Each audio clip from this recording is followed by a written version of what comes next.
Hello, my name is Max Delany, Artistic Director and CEO at ACCA, and it is again our pleasure to welcome you to ACCA's 2021 lecture series, Experimental Institutionalism, Contemporary Art and Curatorial Ecologies. I'm zooming in from home. I'm wearing a blue jumper and shirt. I have grey hair with a wall behind me with white background and a drawing against the wall. It's our pleasure to welcome you to the 2021 lecture series.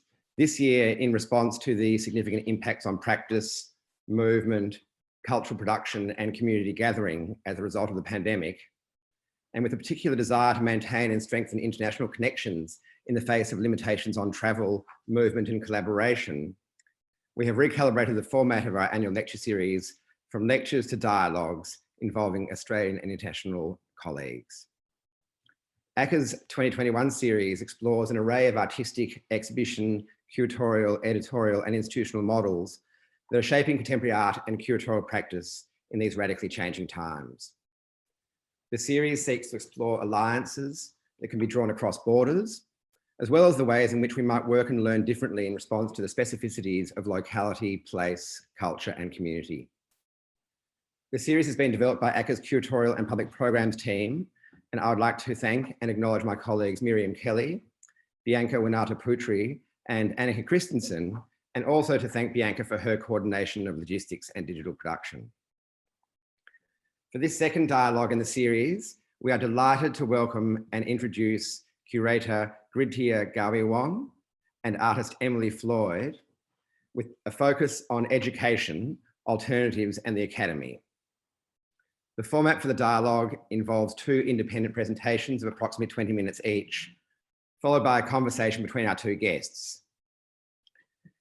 Gridthiya's presentation asks the question, what is missing with the art school in Thailand and beyond? Her talk will consider a range of models and precedents, including Chiang Mai's social installation in the 1990s and Midnight University in the early 2000s, formulated as alternative art and education projects, as well as new and more recent models and online platforms which have mushroomed in the post-COVID era, such as the Alternative Art School, an affordable online art school to which Gridthiya has been a contributor. Following Gridthiya, artist Emily Floyd will consider the role of the artist working within and outside institutions, as well as spatial and material strategies of child-centered learning, the critical classroom, and the concept of loose objects, based on experimental pedagogical models referring to objects that can be moved around and manipulated by children as they play and explore. Like utopian artworks, Emily conceives of loose objects playing the role of itinerant post-human educators, freely circulating across institutional frameworks. And yet, as Emily puts it, what happens when these haptic distractions can no longer deflect from the flaking paint on the kindergarten walls? Before introducing our speakers, I would like to acknowledge the Bunwurrung and the Wurundjeri of the Kulin Nations as sovereign custodians of the land on which ACCA is located, who have cared for country and culture for millennia, and we extend our respects to elders past, present, and emerging. It is now my great pleasure to introduce Gridthiya Gaweewong, who I will also refer to as Jeeb, who co-founded the Bangkok-based independent art organisation Project 304 in 1996. Gridthiya lives and works in Chiang Mai and Bangkok and is artistic director of the Jim Thompson Art Centre.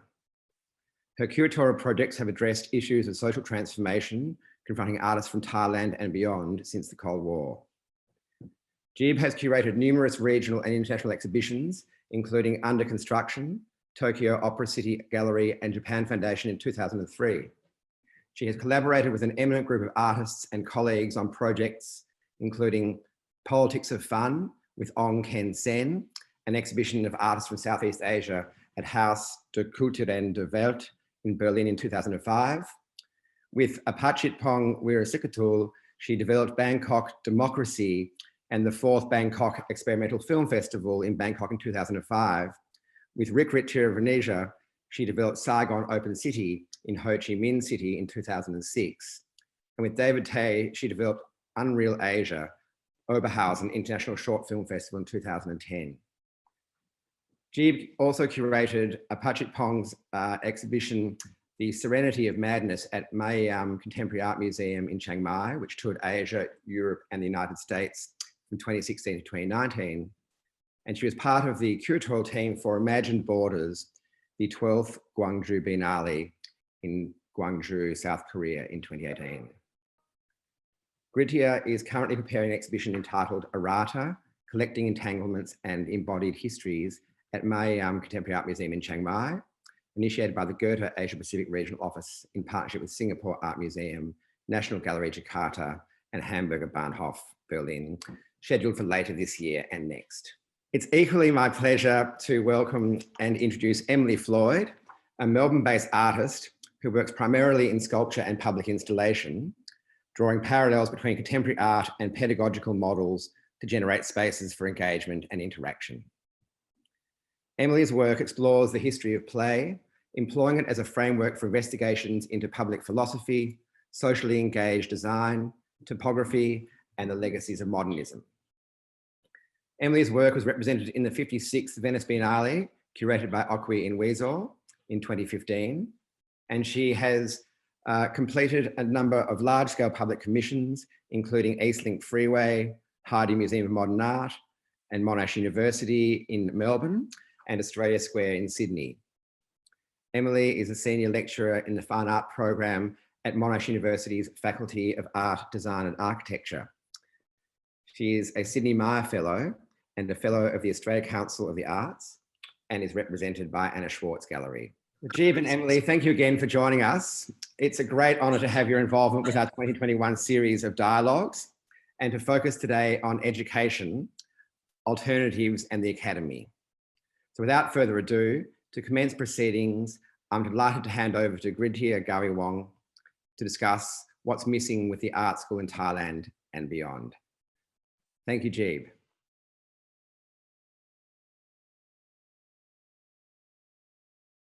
Thanks to Max and the ACCA team for inviting me to join this important session.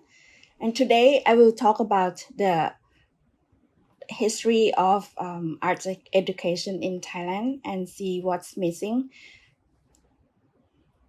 and how does it fail to serve the needs of the younger generation. So in this chart, it is a brief timeline of the history of art academy in Thailand, which is quite recent. The first art school is called Paw Chang Academy of Art in Bangkok. It means incubating craftsmanship, started in 1913. And in 1933, the School of Fine Arts opened 1 year right after the People's Revolution. And it's become Silpakorn University in 1944. So with these Bangkok-based art schools show how the centralized Thai government deal with the educational system, among others. It became problematic to the point that people from rural areas had to migrate to the capitals to access better education, jobs, and opportunities.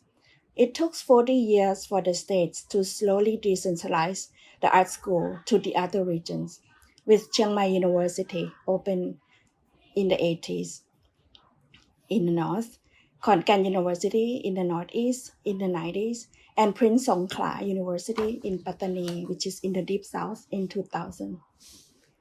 The decentralization period allowed the forward-thinking artists and lecturers to flock to Chiang Mai, hoping to create a new way of teaching arts to the students. And they wanted to initiate the new curriculums and to try to use different methods from Silpakorn University, which was more academic and formal. And the artist lecturers also suffer from the lack of art spaces.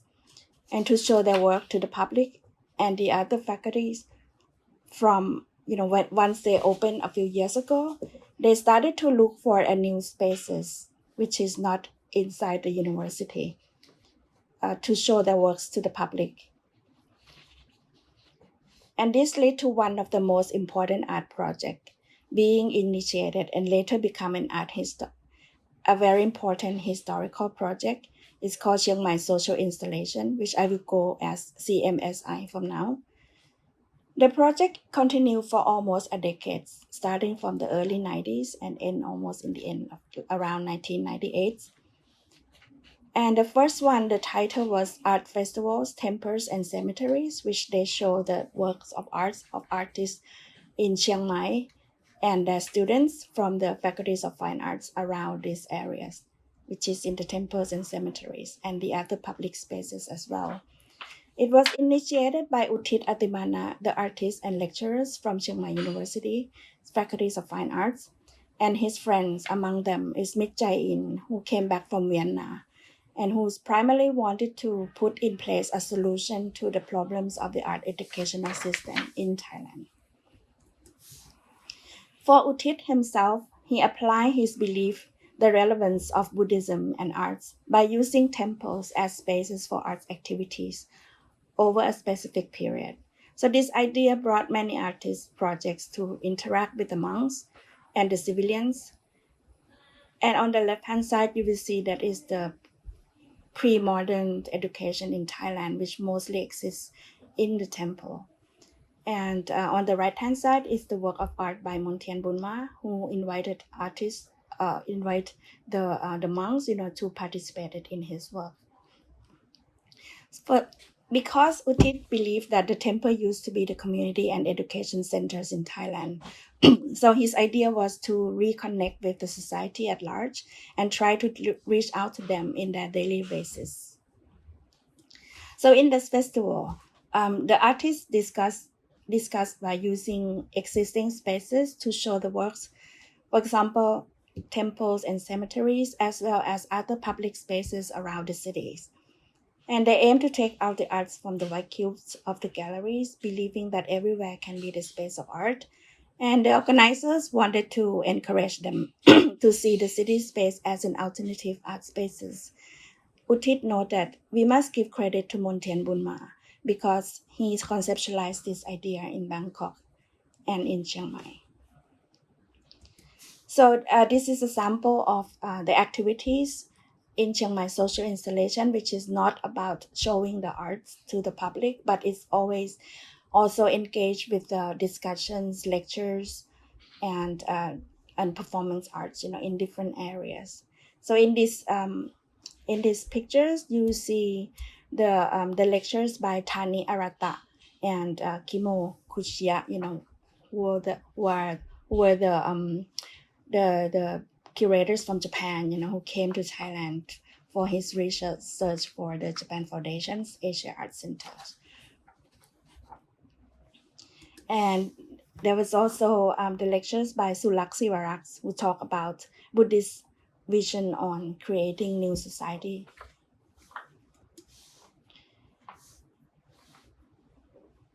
And in this, within this Chiang Mai social installation, in between the project, there was a new project kind of emerged within this. It's called Midnight University, and it was initiated by Mit Jae-in as well as Uthit Atimana. And for his idea, for Mit, this project is kind of a week of sufferings. This is what they call. It's continued for 7 days a week, 24 hours a day. And they avoid to use the word art as they wanted to focus more broadly on social activities because it's about human experience. Everyone suffers. So they would like people to share their suffering together. So because the Chiang Mai social installation provide a good opportunities to connect intellectuals and as a result of the projects, this Midnight University was founded since 1995, and it was an open university with lectures given by the famous thinkers and lecturers from political science, Department of History, as well as Department of Fine Arts, among others. These are the lecturers who believe that education should be more accessible to all.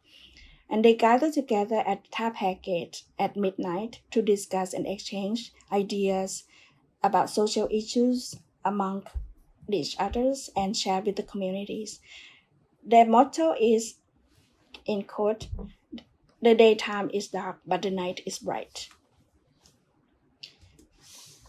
So in the recent, in 1997, the Midnight Universities became kind of more interested in political issues. So they create a study group, and they also kind of getting more involved in political agendas. So working together with the NGOs as well as political activism to create a campaign for constitutional reforms. So this project called Poi Luang Constitution Project, which led to the 1997 democratic constitutional reforms. And CMSI, or Chiang Mai Social Installation, came to an end when the Chiang Mai University Art Museum opened in the late 90s. And this gave rise to the birth of internationalized art in Chiang Mai. So the sense of urgency of bringing art to the public space and using the alternative spaces became irrelevant. The artists who led the movement served as the staff of the new art center. Another factor was the management of the festival, which is quite ad hoc operation, made it for ablating for the project. But it's become a curse because it's quite chaotic for participants. The other important factors was the lack of fundings to run this project, with all the participants having to fund themselves.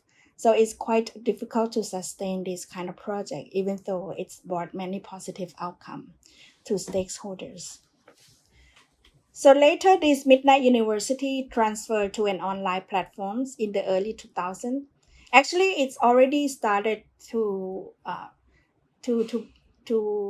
create the online platform around the late 90s, but I think they are much more active, in the early 2000s. So these short-lived but far-sight educational projects serve as an open access educational platforms and can be regarded as alternative art education.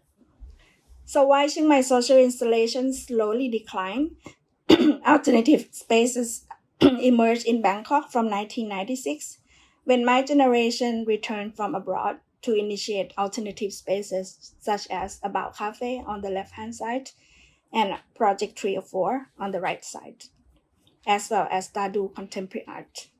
So as the alternative to the commercial galleries that collapsed in the mid-90s because of the economic crisis and the highly monopolized art institutions, these alternative spaces serve as a platform for experimental arts or multidisciplinary art that were taken for granted by the institutions, but slowly engaged with the large-scale regional and international art exhibitions such as APT, Sydney Biennale, and Fukuoka in Japan. And public programs such as artist talks, lectures become important parts of these alternative spaces. So they created a new trend in exhibitions making that incorporating educational and public programs, which has rarely happened in the past decades. And the role of the museum and the art spaces as lifelong educational institutions become more active from the 2000s, which saw a rise in the numbers of art institutions and museums in Bangkok, such as Jim Thompson Art Centers, as well as Bangkok Art and Culture Centers. And more recent, biennales in Thailand in the 2010s onwards. Museums and art institutions started to produce educational programs, artist talks, and lectures on contemporary art and made them more accessible. And they serve as alternative educational platform for students who did not get this kind of knowledge from their classes. At Jim Thompson Art Center, we regularly organize public programs, seminars, lectures, book launches, and symposia with local and international organizations in conjunction with exhibitions as well as individual programs, especially in the post-2004 coup period, because freedom of expression was limited in the academia arena. So we collaborated with many universities to host seminars and discussion. We also launched special classes in aesthetic philosophy and art history, taught by artists and lecturers for artists and general public. And they paid classes. These paid classes attract many young artists, curators, filmmakers, and writers who now are very active in socially engaged art. And we plan to reinstate these classes when the new buildings open shortly.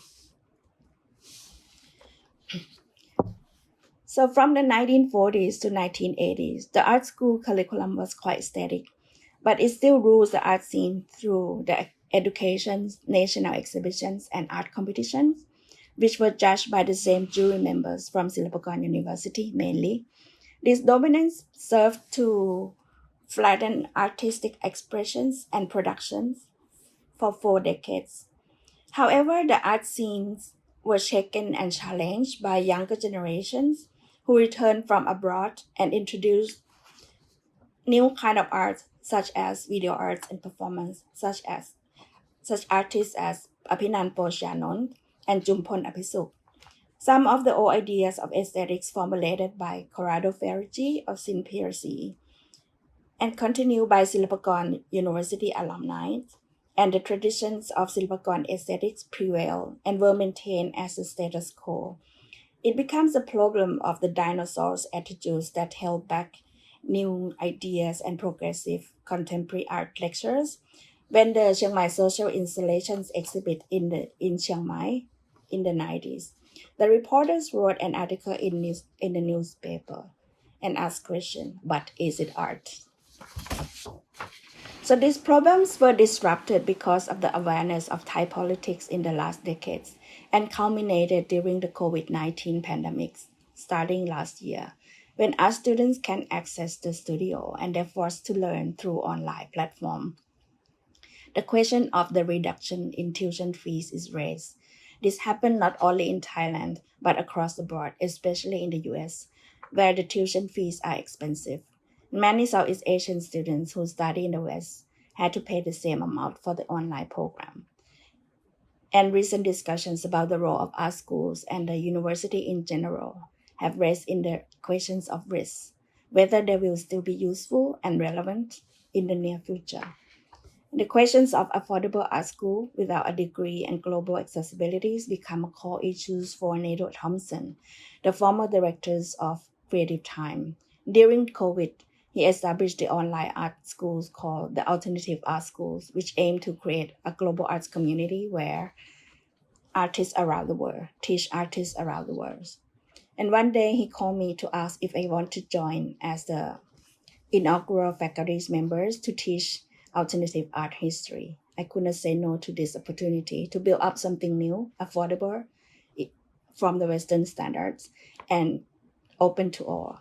We are aware that the fee is still high in Southeast Asia, so we seek fundings from local art institutions like MyIM and MyIli in Thailand, who have already funded some artists who wish to join the classes. In the next quarter, it will expand to regional artists. So this is a brief history and the root of our educational problems in Thailand from the beginning of the art schools to now. Even though we can't identify the crack in the art educational system, which might be similar to elsewhere, it's not easy to change the structure from within. Many art lecturers in the local universities have complained about highly bureaucratic system and the conservative backward policy, especially after the coup. It's a challenge for the institutions to survive during COVID, and if they can't adjust to the changes and be able to serve the needs of the students, they would become obsolete. And this is the case. If this is the case, the new models from either within or outside institutions will be more in demand. And for me, I think the art museum or art space need to work harder to serve as the alternative. Thank you.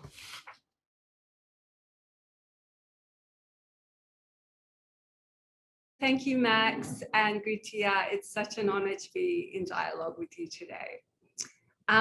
So I'd like to speak to our topic from the perspective of an artist and contribute two concepts from experimental education.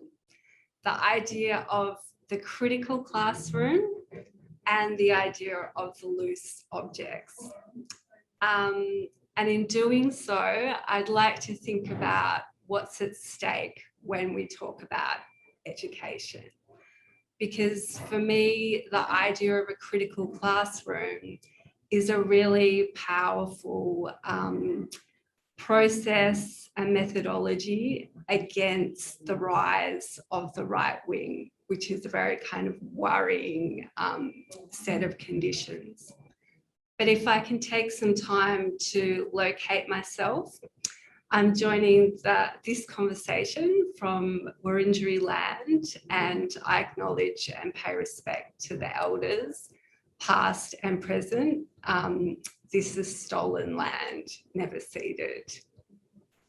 Because our purpose today is to talk about futures of education, with this in mind, I especially acknowledged histories and current vanguards of experimental education, led by First Peoples in ongoing struggles against colonisation. This is where it's at.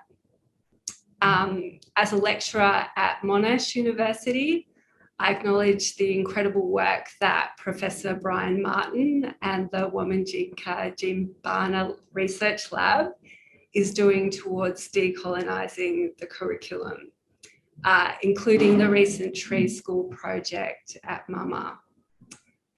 And I'm sending my solidarity to educators and learners from all communities who might be listening to this conversation, because this is such a challenging time to be labouring in the space of knowledge transmission.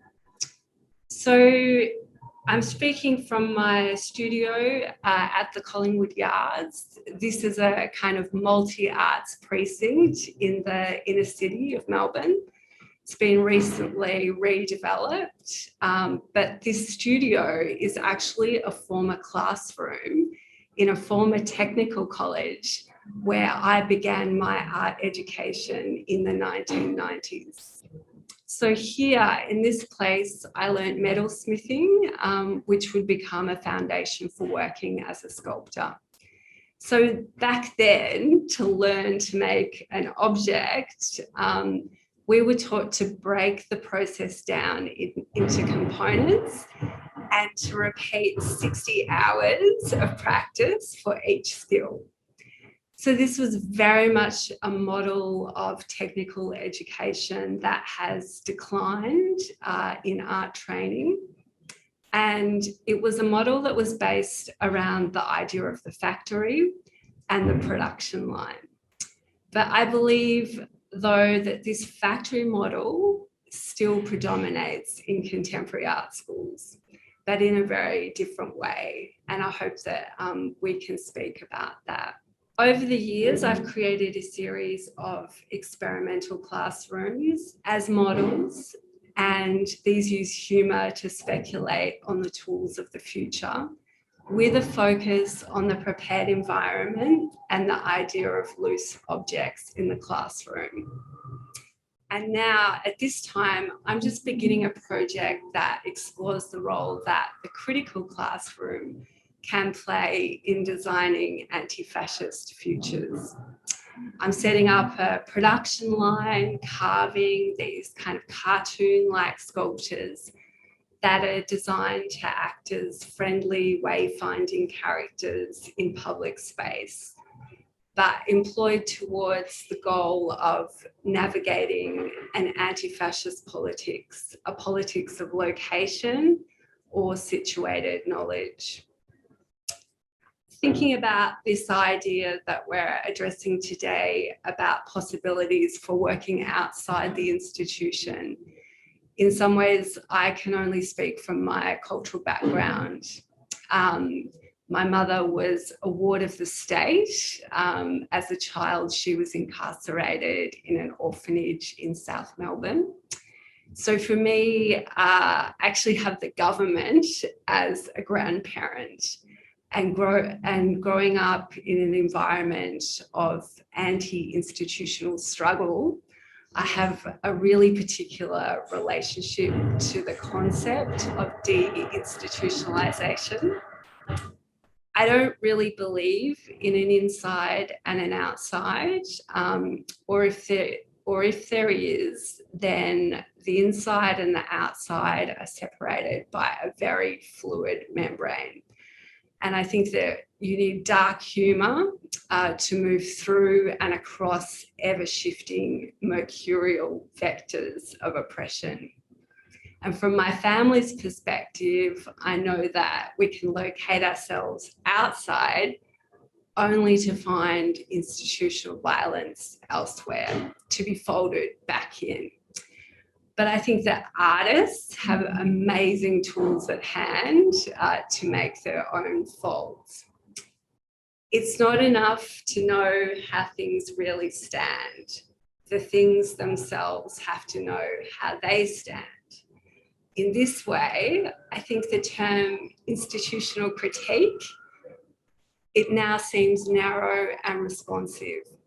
And I'm interested in how the critical classroom can use movement, existential comedy, language, mirroring, performativity, and all sorts of other strategies to cut through and build alternatives that are generative. The struggles we face now, it seems more urgent than ever. That critical education, it needs to be rolled out on a planetary scale. So maybe we do need institutions to work at scale. And one question is whether a model is enough. So what kind of scaled up frameworks need to be formed now, from the local to the global? The critical classroom provides a space to think about new forms of governance, and wherever these learning spaces happen, whether they're inside or outside institutions, in a car park, in a museum lobby, as they are at ACCA, in public space, in someone's apartment, I think it doesn't matter. I think we find spaces of shelter where we can. So I'd like to share a series of footnotes to offer some language around possible futures for learning. So these are quotations in the form of our GIFs or GIFs that speak to the idea of an anti-fascist education. So this is a quote from Rosie Bradotti. So when I say we, it's a totally qualified we. We are in this together, but we are not the same. And so let this be a kind of counter meme to the nationalist idea of the homogenous we. And in terms of thinking about this very kind of worrying rise of the right wing and the kind of digital fascism, which is a huge issue here in Australia, the researcher E.H. Upchurch recently noticed that the right-wing extremist platforms such as Iron March, they've totally flipped to organising online, completely online during the pandemic. And so I think we need to be in that space as well. They also note that there's this kind of proliferation of humour and playful memes used in this space to share information and educate around fascist principles. So whereas web forums and chats were once spaces of annex for the right wing, they are now a primary space for organising. And so I think for us today to be meeting here, even though I wish we could meet in real life, and it does have its issues, I'm also conscious that gathering in this space and organising different forms of education, which talk about the idea of building education, building reparative modes of history, it's more important than ever. This is actually a quote from Aimé Césaire, the great poet, and this concept formed a kind of a hinge for the recent program, The White West, convened by Carter Attia. And I think it's such an important lesson for the Australian context to realise that colonisation and fascism are intertwined. They are ongoing structures and they are not locked in time and space in the past. When I think about this kind of conditions of speciesism, of gender violence, of historical erasure, destruction of the planet, ongoing colonisation, I feel like I'm living through an interregnum, which is a term famously used by Gramsci to describe a period between regimes where there is no government. And I think at an institutional level, it feels like no one is on it. In fact, the opposite. We see an acceleration towards destructive practices and all sorts of dark forms emerging. And so in this time of interregnum, the critical classrooms that we form, they provide a space to gather and navigate and form our own conceptions of governance. And so to give a definition of the critical classroom by Amy Harbin, critical classrooms might be broadly construed to include any educational context that challenges deeply held assumptions about politics, history, justice, responsibility, or relationships. And she also talks about the idea of disorientation in this space, which I think is super relevant in terms of thinking about the pandemic and the COVID world that we are navigating through. So classrooms that engage students in discussions of feminism, anti-colonial theory and queer theory, they are likely to be disorientating. So I might come to the classroom thinking that I'm interested in coming to feminism from a position of learning, and then I come away realizing that I'm part of the structures of whiteness that are oppressive. And this can be completely disorientating for students. I think the critical classroom it should be plurivocal, cross-disciplinary, multi-directional and transversal. And this was, I joined a workshop recently around the idea of education of resistance at HKW. And these were the terms coming out of thinkers in Europe, thinking about building free and open spaces. To work across differences rather than erasing them. And this is this kind of diagram that I've drawn of a transversal line, a line that crosses across differences. And of course, we should never assume that the line that we draw from one line to another is reciprocal. So this is a very important point. We need solidarities that move outward from the local. This is Nikhil Pal Singh. And this is a word by Ursula Le Guin in her feminist science fiction Constellation. Anyabad, which is her word for learning, but we learn what we need to know rather than what is to be known. And I think this is the kind of hinge or the difference in this type of learning. And it's a situated learning. You have to start from where you are at and acknowledge that you're part of the problem. Don't think about left or right. And then read the situation from there to become part of the solution.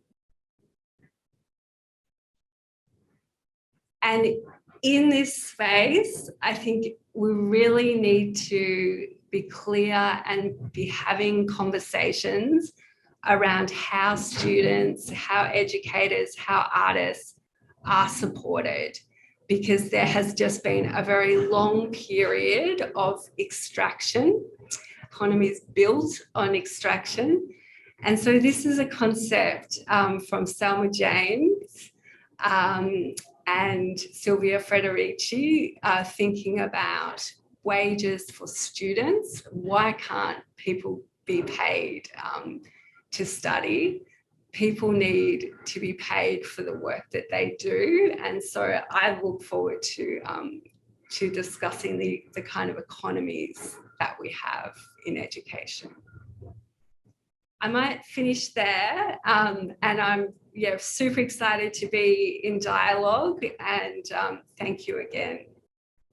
Emily, thank you very much. That really very productively brings us back into dialogue with Jeeb, and thank you both so much for your really inspiring conversations and provocations. And perhaps before we move to some of the newer models and the sort of the recent, I guess, the interregnum, as you put it, Emily, I was wondering if I could ask you both, Jeeb, you mentioned, the history of the art school in Thailand and the sort of the involvement in the state and the very sort of centralized academy.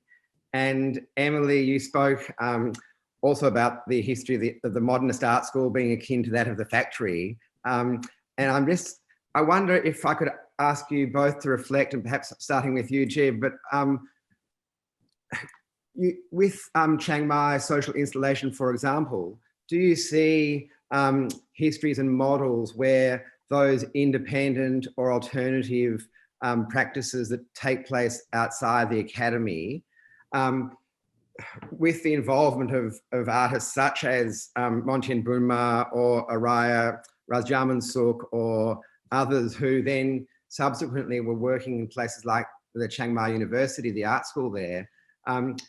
Do you see any, and you spoke of course about the decentralization of art schools, in the 80s and beyond, but do you see those more independent practices actually loosening up or providing new models of practice within the academy? Thank you so much, Max, for the question. I think it was very difficult, to, as Emily said, that if you are still with the institution, even though the Chiang Mai social installation lecturers, all these forward thinkers, in the beginning, they were trying to do something outside of the institutions, trying to bring arts to the public space, right? But at the end, they were still hired by Chiang Mai University, right? So it's interesting to see how the project kind of evolved and then at the end, it slowly died down and it's transformed itself to the online platform. But it's also interesting to see that everything still involved with and produced by the art lecturers. And I think I see this project as a hobby and also the catharsis for them, that they could not do this kind of project officially in the curriculums, right? So I think it is almost more or less like a catharsis, and they're trying to create an alternative models from their existing conservative models. But as of now, we still cannot see something autonomously run as a real alternative school, which is not part of an institution. Yeah. And perhaps, Emily, continuing that point, you've spoken of the critical classroom and of, say, reparative modes of engagement with history or with discursive theories and practices. Can you see something like the critical classroom working within institutional structures, or does one need to invent new structures? Well, I think that we've had in the Australian context, we've had a very long period of conservative. We use this term culture wars, but a real kind of polarization of politics and ongoing attacks on the humanities. So what I feel is happening at the moment is that artists and educators are kind of sheltering wherever they can find it. So it might be in an institution. Everyone says they want to leave the institution, but then they end up being housed by, say, you know, doing an education program or a public program with ACCA. So there's this kind of really fluid movement. And I think the problem is then, how do you have an education that's really sustained? I mean, one of the things about a kindergarten is it's not a casualised workforce. People are employed there on a permanent basis. You come in, the space is there every day, and you can do that work of repetition. You know, in that kind of Karl Marx way, you have to do the revolution over and over again to get it right. And I think that is the issue, where there's lots of itinerant spaces for us where we can gig anywhere we want, but how can we develop this sustained possibility? And the experiments that have happened in Australia, kind of along the ideas of the public school, or experiments from liquid architecture, they are itinerant in this way, kind of snatching space where you can. But there is an explosion of these classrooms in Australia. So the Footscray Arts is doing amazing things. Liquid architecture, I just said, the program that ACCA is running, First Nations led education. It's amazing. Jib, it was something that you also reflected upon with your work with the Alternative Art School, and the idea of affordable education, but also that the inequality, I guess, from a kind of global perspective. Mm-hmm. Mm-hmm. Yeah, I think this might be the model that we aspire, to have, and also what Nato Thompson's and the friends, what we're trying to create a new model that, to answer the questions of sustainability and autonomous, as well as doing something outside of the institutions. It's still very challenging, and it is still very like in the early stage. For what we did, Nato and I, we study at the same class, but in different years at the Art Institute. And we were trained from the nonprofit art institutions background, and from working with this kind of model for almost 20 years. And we kind of reached to the point that it doesn't work anymore. For him, in the US, it doesn't work, maybe in terms of politics as well as economy, but in Thailand it failed since the beginning, because we don't have the policy structures to support the nonprofit art institutions anyway, right? But I still trying to insist, and I still trying to kind of I still believe in it. But for me, I think we should really rethink of the new ways, of something in between, not non or commercial models. So that's why this is one ideas that we can explore, right? But I think for what you speak about the Australian context, and as well as the other context also in Thailand, we are talking about institutions, as in the learning or educational institutions. But I think we still have some kind of safe place, as you refer to doing a small project with the museums like ACCA, or this kind of art festivals. So from the early 2000s, we have a little bit more space like that as an oasis, for artists and for lecturers, and as well as people who wanted to do something different. So this is a small pocket, of the green and oasis for us, to do something that the students or people like us cannot get from the art school, from formally training, right?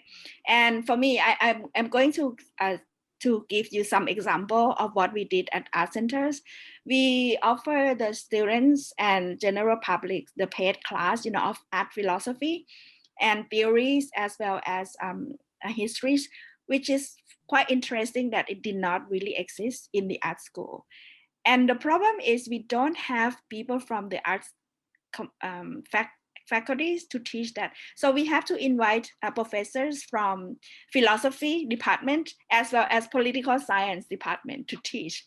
So there's a lot of cross kind of disciplines, which for me, I think it's great for art students to have an access and to study with political scientists who teach them aesthetic theories, and the philosophy professors, who teach them about both continental philosophies, and critical theories. And that was actually, it's supposed to be a foundation, right, that you can get from the art school. But unfortunately in Thailand, we did not go that far, because the ideas of aesthetics or, study arts in this country is still like you say, it's almost like a factory. It's almost like they still learn and they were taught to use hands instead of head. So this is what I saw. This is the problem of our part of the world. Because like the first art school is Pot Chang, which is incubating craftsmanship, right? Before the pre-modern era, we don't even have the word art. So we have only artisans. So that means that for us, the preserving or conserving the traditions of craftsmanship is much more important, for the state and for the art school in the past, right?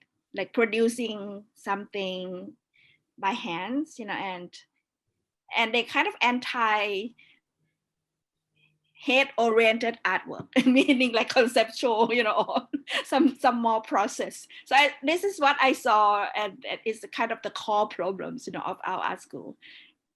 And then we have another problem adding up, which is political ideology. You need another session to speak about this. Yeah. Yes, there's many other sessions.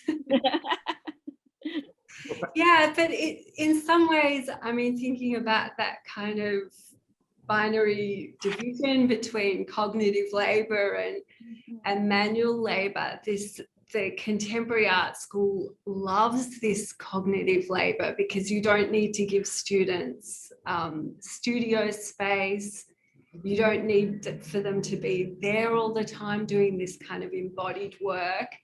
So what I found has been a huge issue is this kind of rise of mental health problems, because students are thinking all the time and trying to come up with a concept. And so I think that conceptual art was always meant to be embodied.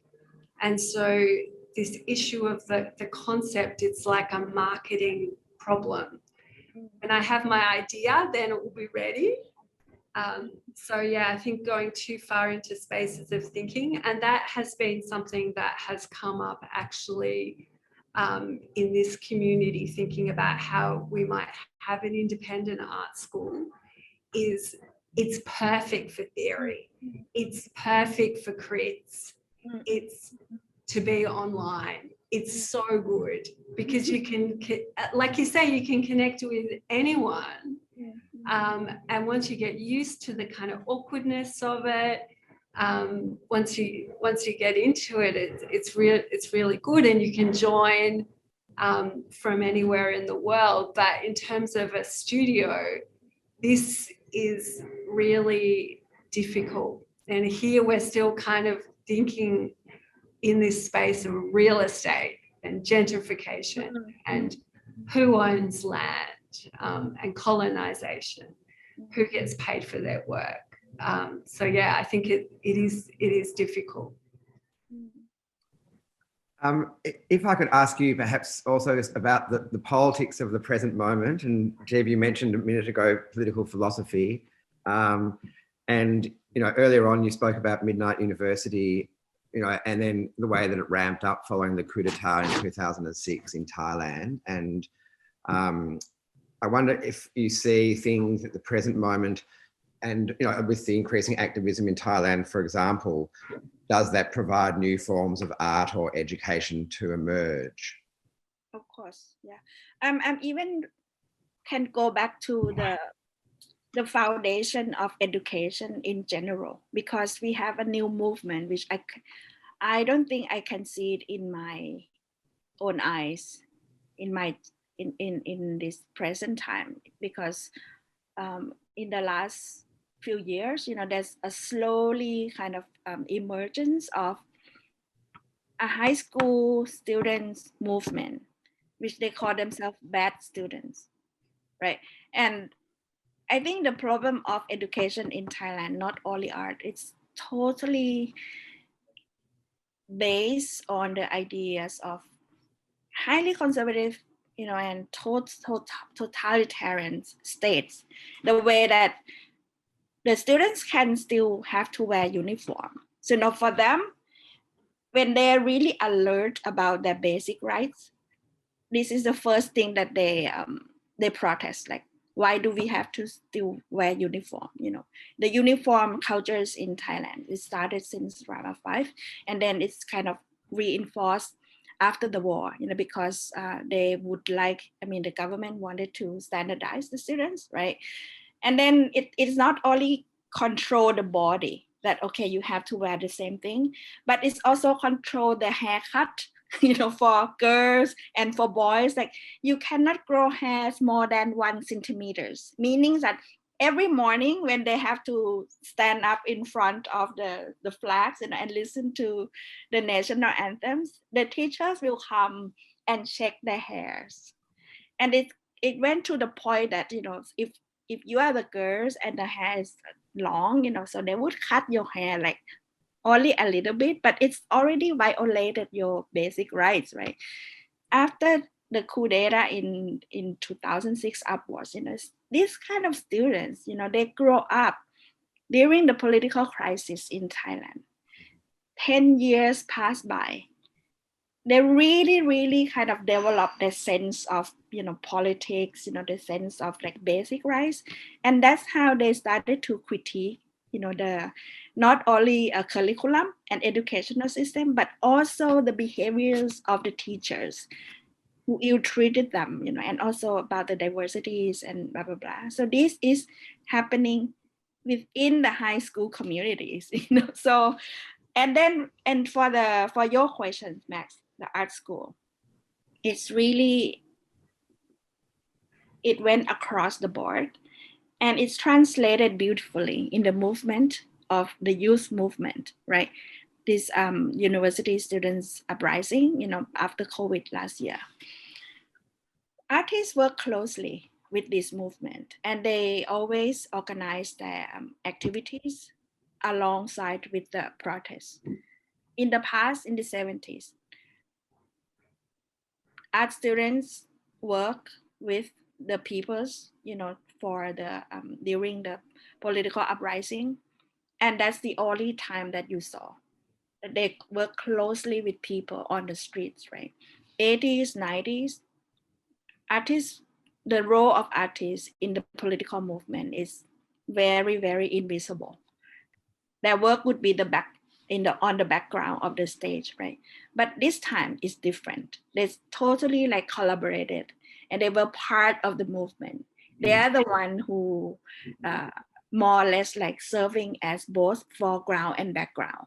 And I really like, and I wanted to ask you the questions, Emily, about the roles of humors, in terms of, breaking these not only binaries, of all these, the dichotomies, all news and left and rights, but also the role of humors and play, in this kind of landscapes, how is it important for you? And because I thought that for me and for us, especially in Thailand and Southeast Asia, we use it, and it's almost like it became the last resort that we have. in order to survive. Yeah, I mean, what's really interesting about humor is the way in which it kind of breaks through by taking on the guise of the universal. It critiques the universal, and I think that sort of Mobius strip that operates in humor is really important. I have a particular interest in the kind of Eastern European existential brand of humor because of my cultural background, and like a text like the Gulag Archipelago, Solzhenitsyn's work, which is about concentration camps. It begins with this really playful description of, if they're going to come for you, they will come in the middle of the night, and you have to be ready for that. You're going to be in your pajamas. It's very kind of playful, and by kind of painting this picture of the state as being kind of very rude because they're going to interrupt your sleep, it just kind of sets up this beautiful kind of Mobius strip that actually shows the brutality. And I think it's really interesting, like, that Kafka used to laugh when he was talking about his kind of totalitarian descriptions of the state. And this, I agree that it can be all that you're left with to know that, to have jokes about prison, and to know the barbarism through humour.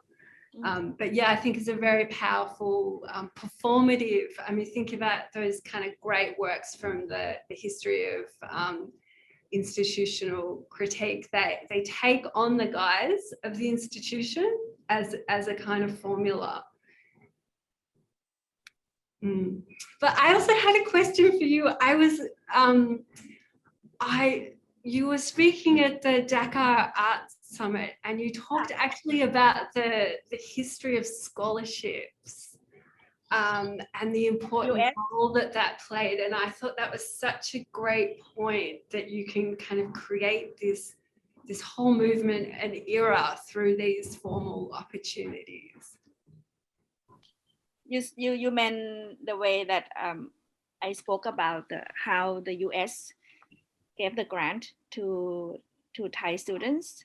Yeah, it's such a small thing, but I mean, that's one of the issues we've had as well, is the kind of cutbacks to our arts funding. So there would be this idea that if you go on a residency, that it's kind of like an artist having a holiday, but from our kind of geographic position, those residencies were just so instrumental across generations, in cultural exchange and artists being in conversation and part of a bigger conversation.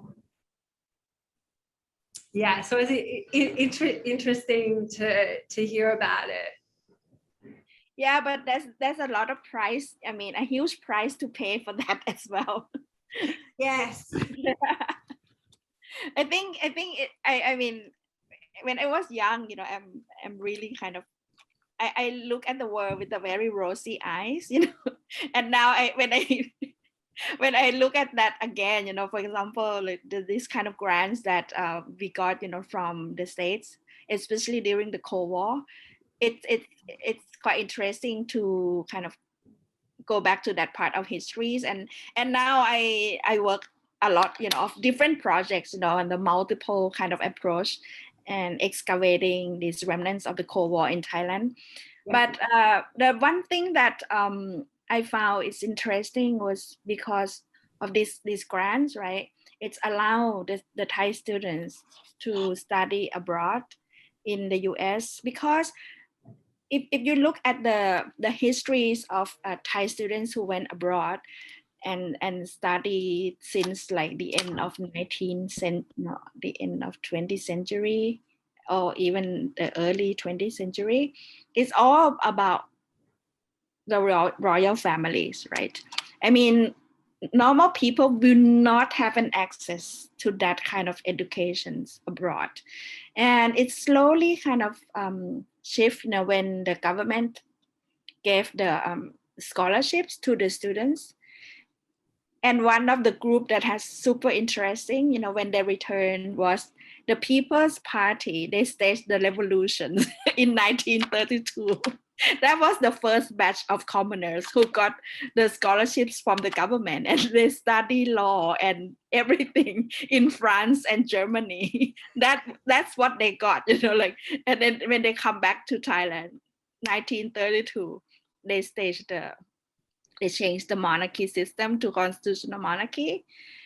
And then in the 50s and the 60s, right, when the American came in, right, and then they trying to kind of seek the alliance in the region, and Thailand is the perfect alliance for the US during those time, right? So a lot of commoners and the art students, when they went to the States for master degree and for a residency, when they returned, there was a big exhibition that I spoke at the Dhaka Art Summit about the Thai experience in the US. And it was curated by Gridthiya Gaweewong, who's very brave, to ask all the students who went to the States, and ask them to show 3 works. One is the first before they went to the US, and one was during the US, and the other one was post US experience. And he compared these 3 pieces of artists, right? And then he shows in PRC Institute of Modern Art, which is one of the first nonprofit art space in the 70s. And the worst part for me is the fun part, was he compared all those works, with the influence of all the artists in the US that each artist got. And of course, it really creates this hoo-ha, in the arts community, like, oh, I did not copy this so-and-so artist, But I think this is really kind of in the 80s, it is really generate a lot of discussions, and debates in Thai art scene. And it's come to the point that the Silpakorn University, they started to open another department. It's called Thai art, which is kind of like, for me, I see it as a response to it coming of the experimental arts, of something very like conceptual arts in Thailand. So this is quite interesting phenomena that happen in Thai art scene. Yeah. And perhaps, Jeev, also that might also refer us to the subject of another debate at another time, but equally that I think we also, we see a lot of really important work going on in Southeast Asia, whereby you are writing or rewriting art histories and writing your own art histories. And quite often these are seen as alternative art histories, but I remember you noting that they're only alternative to Euro-North American white male patriarchal perspectives, that they're not necessarily alternative to you. No, but for me, I this is what I told you. I mean, alternative art history to who, right? Because when we started our alternative art space, and they asked like, and what is your alternative with, right? I mean, we don't have the commercial galleries, we don't have blah blah blah, right? So for me, when Nato asked me to do alternative art history, I was laughing like, alternative to what? Because my history, actually what I'm doing at the moment is like what you say, I'm trying to rewrite and excavating the untold history. For me, it is the alternative and alternate histories, from my context. But what I gave them in the class is the alternative of alternative art history. I'm not interested in the mainstream art history that produced in my region, which is already their alternative, So this is like a multi-alternative art history that I think we are working on at the moment. Don't you think, Emily? Oh, look, I think that's such a good point, and it's again where you're situated. I mean, you can think about talking about the repercussions of the Cold War, and in the region, in our region, in terms of the number of people affected and the geographical space.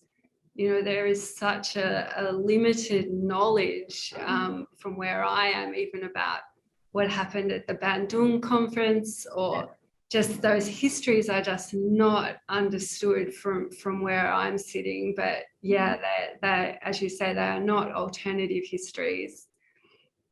No. Yeah. I think that also, Emily, relates to, I think you beautifully put it before about the important role of disorientation. Again, and challenging histories or structures or injustices that we might be familiar with, but that is a disorienting practice. But it also requires organisation, which I think you noted as well. I suppose it's we need kind of facilitators. So how do you facilitate a space? Like at universities, they talk about safe spaces, which I think I really don't like that term. I think institutions can't actually offer that. And so they shouldn't promise it when they have such recent histories. In the opposite. But yeah, thinking about how to work in a space and make that inclusive, it requires a lot of facilitation and a lot of time. And there's a lot of actually critique in Australia around these ideas of cultural protocols, saying that it slows down progressive politics. For example, Don Watson talks like that, that somehow if we have cultural protocols and we take time to acknowledge and work together, that in the meantime, the right wing's just going to take over. And what I see with the younger students is that they are super agile. Like while I'm kind of fumbling through my acknowledgements, they're just like really with it. So it is going to happen anyway, the facilitations of these transversal spaces. But yeah, I think as much, again, it's repetition, as much time spent in these classrooms, the better. Well, I think it's a very really productive and generous way, perhaps, to conclude the conversation. I think we could keep talking, and we will, but it's really been extraordinarily rich and inspiring and generative what you've both offered today. And I just want to thank you both again very much for your great papers and your great thinking and your ongoing work, respectively. Thank you, Max. Thank you for providing the space for us to connect in these strange times. Thank you so much, Max and Emily. It was really, really great conversations. Thank you, Jeev. Thank you, Emily, and all the best, and we'll speak soon. Yeah, all the best.